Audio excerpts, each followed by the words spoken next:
Looking around at hairstyles of most people, there are some people who obviously take their hair seriously and get it styled frequently.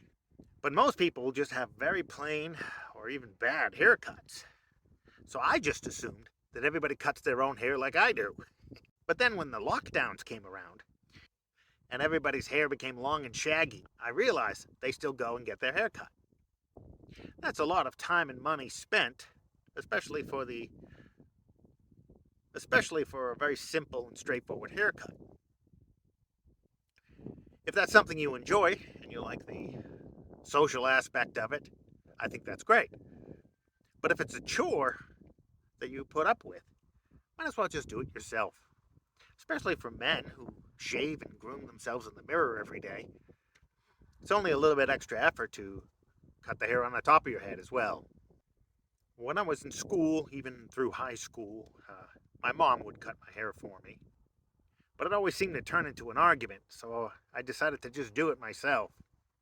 The first few times were a little rough, especially back then, because we didn't have the internet where you could easily look up how to cut your own hair. When I got my own place, I bought a pair of hair clippers.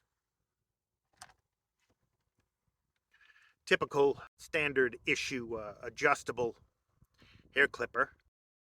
Comes with various comb lengths from stubble all the way down to I think about an inch or 3/4 of an inch. I've had this one for at least 20 years, but I think they still cost about as much as a single haircut at a salon. If you keep things simple and you're not really trying to change up your style too much, all you really need to do is trim the edges, even out your hair a little bit, and remove the split ends. I used to have long hair, tied it back in a ponytail mostly, but the hair gets damaged and you get those split ends and it starts to look frayed after a while. I didn't really need to change the length, I just need to look a little more presentable. So that's pretty easy to do. You merely take your hands and with your fingers you grab a section of your hair and a pair of scissors and just take off the tips. And you keep doing that all over your head. And if you miss a spot, well, no problem. You just get it later.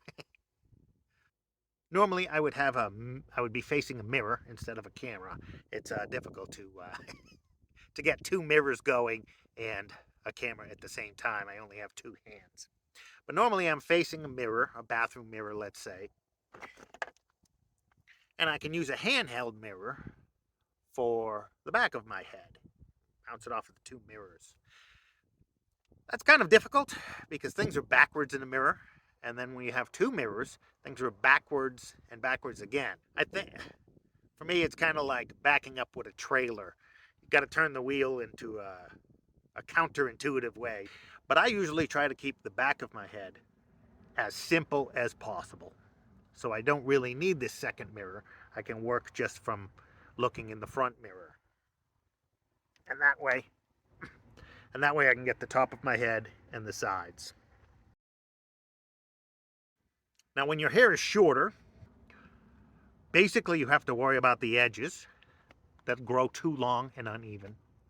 And hair does grow at different rates, so you will occasionally have spots that stick out. So you can focus on those spots or use the clippers to just kind of give a once-o of everything, make everything the same length, and it looks neat. Especially for men, a key area is the neckline. The hair kind of runs down the back of the neck, and that looks a little rough. Amazon sells a whole bunch of different gadgets you can use. I have a simple belt. I have a web belt off of a pair of Bermuda shorts that I've had this for 20 years. And I like this because it's infinitely adjustable. I don't have to keep punching new holes. But I simply put it over my head, line it up with my ears to make sure I'm even, and pull the back down to where the hairline should go. And then I usually just go by feel, and you use the edge of your clippers against the edge of the belt, and that'll give you a decent enough hairline. So put on an old t-shirt that you don't mind getting covered with hair. These shirts end up itchy. I only use this for haircuts. Even washing it won't get the itchiness out of it completely. So I'm probably going to buzz most of my head fairly short. But if I do leave it longer, I just go around the ear with a pair of scissors to clean up that edge. I usually use a shorter length on the sides. Try to keep it all the same to make it easy on myself. And then something longer on the top. Or I could just use my fingers as a comb and then cut on top of my fingers, and that adds an extra inch or so. It's a simple enough thing to do. I'm not sure why more people don't do it, but doing it yourself saves money and time and convenience. I try to go to town as little as possible, and when I do, it takes all day anyway. I really don't have the time to see a barber. I recommend giving it a try yourself. If you do a bad job, it'll grow back. You'll have lots of practice. Thanks for watching. This is Off Grid Solitude. Please like, comment, and subscribe if you can. It really helps out the channel. And I'll see you in the next video.